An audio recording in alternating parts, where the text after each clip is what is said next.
Do you or someone you know fall into the A-player trap? And no, I don't mean getting stuck in Minecraft or some other video game. I'm talking about the A student who becomes the A player at work and then suddenly finds their old ways and decision-making approaches don't work as well as they used to. Yeah, that A player trap. The one that causes smart people to make bad decisions. And let's face it, we all know some people who do that. So if you can relate, you're going to love my next guest, who has some tips and strategies for how to get out of that bind. Stay tuned. This is Business Confidential Now with Hanna Hasl-Kelchner, helping you see business issues hiding in plain view that matter to your bottom line. Welcome to Business Confidential Now, the weekly podcast for smart executives, managers, and entrepreneurs looking to improve business performance and their bottom line. I'm your host, Hanna Hasl-Kelchner, and I've got a fascinating guest for you today. He's Rusty Gaillard. Rusty is the author of the book Breaking the Code, a former worldwide director of finance at Apple and a Stanford MBA who's worked with lots of high-performing leaders stuck in the A trap. Today, as an executive coach, he helps them step out of that trap and accelerate their performance by showing them how to make better decisions. Now, that sounds pretty good to me, so let's get started and learn more about that. Welcome to Business Confidential Now, Rusty. Thanks, Hannah. It's a pleasure to be here. Tell me more about this A-player trap. I think you did a wonderful job in the introduction, let me just say. But fundamentally what this is the people who have worked hard in their life to get ahead, right? And these, as you described, they're people who are the A students in school. They went into their first job and they did everything that was expected of them. They worked hard, they delivered high quality work, and they start to build a reputation and a self-image of this is who I am. I'm a hard worker, I deliver top-notch work, I excel in the kind of work and deliverables that I produce. And those people, unfortunately, start to build a pattern and a habit around a certain way of approaching their work. And that habit works very well and serves them very well for a long time in their career. But at some point, you reach a plateau where it's not about delivering high quality work that somebody else asks of you. It's about setting direction and being willing to tolerate risk. And those are skills and abilities that people like that. That's interesting. How does somebody know whether they're in the A-player trap?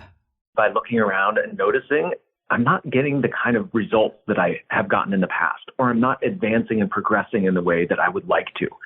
And those are always clues because your results always are an indication of your efforts. And if your efforts are not aligned and you're in that A trap, your results are going to show it. And so when you're noticing a slowdown in your results, that's the biggest indicator that I wonder if there's something that I need to be doing differently. Well, if results are slowing down, isn't it just easy to blame the people who you're counting on for results that they're not doing their jobs? Of course. It's easy to blame the people that you're counting on. It's easy to blame your boss, the environment, the economy. All of those things are great and easy scapegoats. But the reality is always in any environment and in any situation, some people are successful and some are not. And what's the difference? It's not the environment, because if you're in the exact same environment, you have some who are making progress and some who are not. It's got to be in the actions you're taking, in the way you're approaching the problem. And so it's easier to blame other factors, outside factors, or the situation. But if you really want to make a difference, you've got to look in yourself and you have to say, what can I do differently? Now, is this A-player trap something that happens at a particular stage in someone's career, or could it happen to entrepreneurs in a startup? It can happen to entrepreneurs in a startup for sure. More often where I see this taking place is people who are working in a corporation, mid-level. Early in your career, you're not likely to fall into the A trap because this approach of working hard, delivering high quality work, doing what's asked of you, that's what's expected. And that's the path to success early in your career. It's as you're starting to become a leader and as you're moving up in the leadership ranks where you have to be the one setting the direction. You have to be the one holding others accountable. And it's not about you and the work that you're delivering. It's not about what you're delivering. It's about how you're enabling others to deliver. And it's that transition where a lot of people get stuck and they fall into this A trap of just doing the work themselves. Well, why do you think they get stuck in this trap?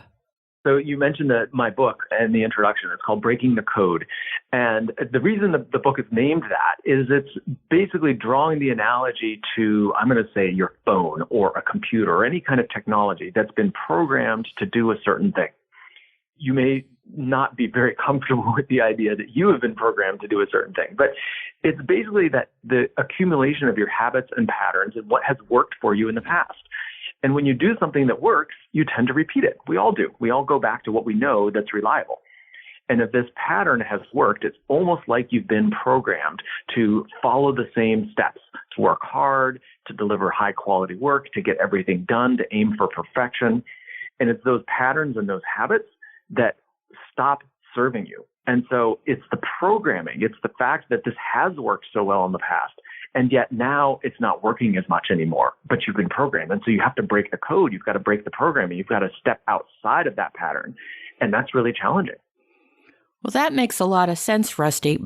But for people that have been successful, it's hard to know where in this pattern of things that they've been doing they need some help and they need tweaking. So when you coach people out of the A-player trap, where do you begin? It's a great question. I mean, the first place I always begin with anybody is to ask them, what does success look like for you?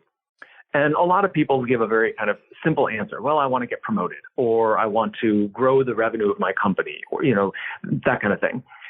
But I always ask them to go a little bit deeper. It's like, okay, well, why is that important to you? And if you get promoted, what's it going to look like? How is your life going to look different? How are you going to feel differently? What are you going to do differently in your day-to-day once you get that promotion?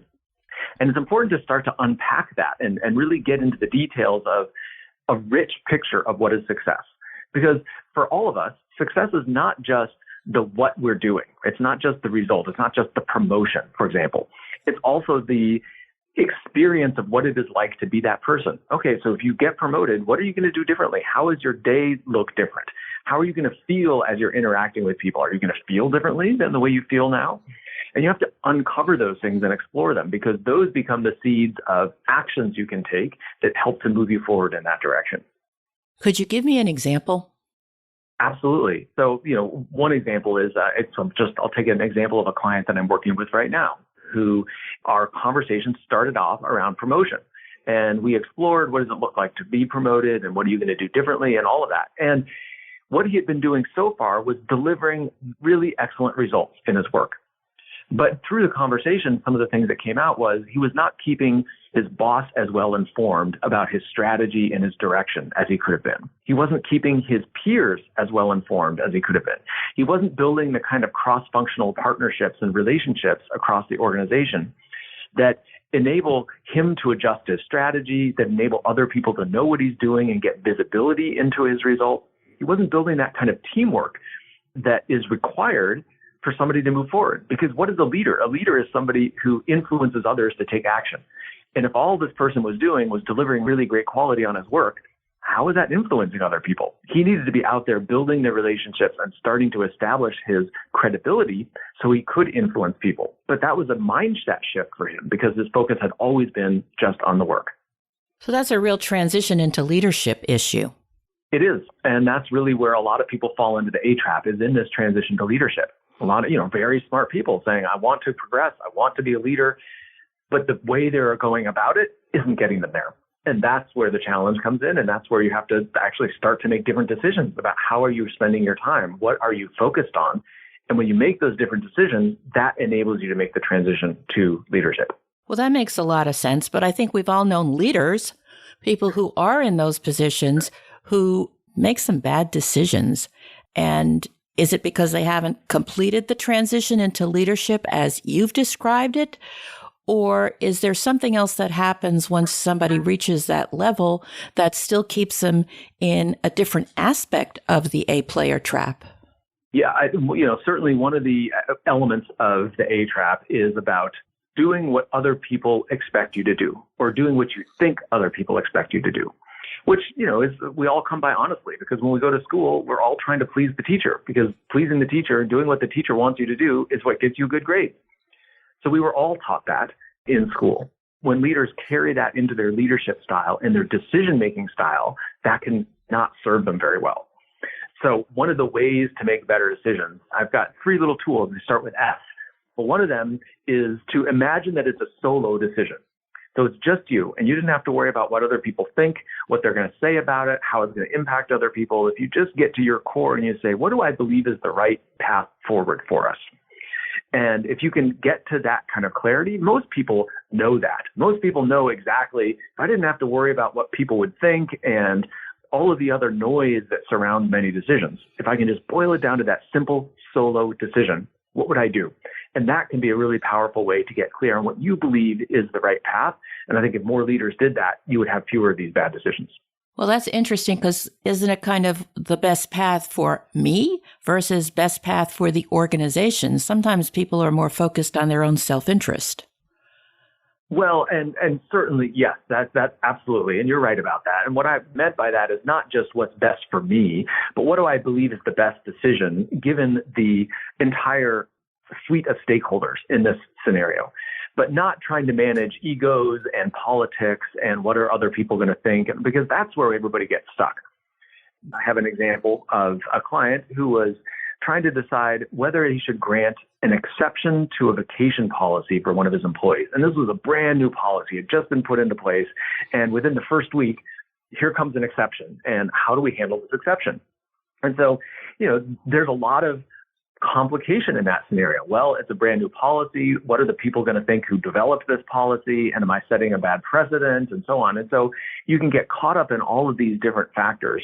And if you can simplify it down to just, hey, what do you believe is the right decision in this situation? Is it to grant the exception or is it not to grant the exception? And if you don't have to worry about all the ramifications and what are people going to think and what is my boss going to say about it and all of that, this person was able to get to a pretty clear answer and go off and implement it. But it took stripping away all of the extraneous noise that complicate the situation. But it's not just his best interest, it's also considering the company and the greater interest of the cause. As it should be. That's very helpful. That's helpful, Rusty. I mean, besides the fear of I might displease somebody or step on somebody's toes, when you're coaching people about the A-player trap, what other types of fears do you encounter from them? Well, certainly the biggest fear is the fear of failure, the fear of instability, the fear of rocking the boat too much. We, as humans, are all biased towards safety. If you go way back in evolution, that was to stay alive. But today, most of the risks we face are not existential risks. They're not life and death. They are reputational risk or security risk or financial risk. And that can be a real barrier for people. So be willing to take the action that will move you forward, will move the organization forward, even when there's a certain amount of risk associated with it. That is a real challenge. And fundamentally, people tend to make a decision assuming that the status quo does not have a lot of risk. And that is one of the important things we work on with my clients is say, look, there is an equal risk in maintaining the status quo. And most people undervalue that risk. They don't assess that risk appropriately. And you really need to look at what is the risk of not doing anything compared to what is the risk of taking the action that I believe is the right action that's going to move us forward towards the bigger picture of long-term success. And it takes some real courage to make that assessment and to look equally at the risk of inaction and the risk of action. That's so true because doing nothing could be that deer in the headlights and then boom, something bad happens. So you're right. Doing nothing doesn't always work. The classic example of that, one of the examples is Kodak. And for those of you who remember, the Kodak company was one of the largest companies in the country and dominated the film industry and is virtually disappeared out of industry because they did not make any change. They stuck with the status quo. They said, we're going to keep producing film when the industry was moving to digital. Yeah, that sure didn't serve them very well, did it? Absolutely no. not. And you don't want to be Kodak, right? No. That's the thing to look at is what is the risk of not doing anything? Right. So back to the A trap, you can keep doing things the way you're doing them. Well, I can't take my eye off the work quality because if I take my eye off the quality of the work, then my work quality will suffer. I won't get good reviews. I'll perform badly. And ultimately that could lead to the end of my career and the end of my job.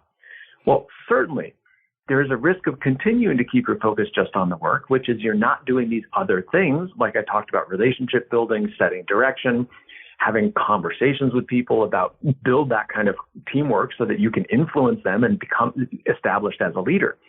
And if you're not doing those things, because you're so focused on the work, there's a risk associated with that. The risk is that you will continue to stay stuck in the job that you're in. But unless you recognize that risk and evaluate that against the risk of change, then you'll continue to do the same thing. And that's exactly what the A trap is. Bingo. Now, when you're talking to clients about their decision making, or I'd like to come back to what you said earlier about what success means to them, is there a common thread about success and what it looks like to most people that you're working with? Well, I'll tell you that the people that I most enjoy working with are the ones who want success in the broadest sense of the word. And that means they want to continue to have career and professional success, and they want to enjoy their life. They don't want to sacrifice everything else in the service of successful career. And one of the things that I talk to my clients about is this idea of success without sacrifice, because I really believe that that is the way to do it. If you're sacrificing something to the extent that it's painful, that's not real success. Real success is when all aspects of your life are moving forward in a way that feels right and balanced to you. And so that's why I always like to talk to my clients about what does success look like, because the answer is not work harder, put more time and energy in, because most of my clients are already putting a tremendous amount of time and energy into their work. And in fact, sometimes taking a step back from that allows them a different perspective and allows them a little bit more energy and allows them to make better decisions because they've got a little bit more capacity to see things differently, to have a different perspective, and then the courage to take and implement a different kind of decision. It's kind of like when entrepreneurs are so busy working in the business, they don't work on it, to step back, to see the bigger picture because they're so busy focusing on some little micro issue, which is important and needs attention. But when that's all you do, you lose sight of the bigger picture. Absolutely. One of the people I've worked with commented on that exactly. He happens to be a really interesting person who tracked his hours, his work hours, and he's been doing this for almost a decade. But he said since he launched this company as a co-founder, and he's the CEO of this company, and he was regularly working 60 to 70 hours a week. And he found that when he dialed that down to 50, he was delivering better quality work because of exactly what you said. He could see around corners. He could see issues that people were or were not addressing. He could guide the team and mentor them. He could empower them differently. It's not necessarily causal, but the fact that he was working less allowed him to have more energy and more perspective and work on the business rather than work in the business. And that dynamic is true for everyone, whether you're a business owner or an executive in a larger corporation. Yeah, absolutely. Because you can focus more instead of having your focus spread over umpteen things, which is just crazy. What's the most important thing you want people to know about the A-player trap? The most important thing I want people to know is that your patterns that have worked so well for you up until this point may be the exact thing that is holding you back. One of the examples I like to give is Jeff Bezos. And you may or may not like Amazon and the company that he's built. However, if you think about him as a person and as a leader, he started a company which was tiny, right, from zero, and he built it into one of the largest companies in the world. And you think about how he as a leader must have grown and changed, because most people can't make that transition. All of the stories are the CEOs who are replaced at some point in that journey because they are no longer capable of growing and managing a company that continues to grow and scale. But Jeff Bezos was able to do that. That's the opposite of the A-trap. The A-trap is when you get stuck saying, I'm going to keep doing the same things I've been doing. And as the pressure rises and as the tension gets higher and you get more and more stressed, you fall back on your old ways of doing things, your old ways of decision-making, working harder, trying harder, aiming for perfection, rolling up your sleeves and doing the work. And if you're doing those things, you're in the A-trap because you're going back to the same way you've done things. So it's a willingness to step out of that, break the code, and understand and think about, what do I need to be doing differently in order to get to the next level?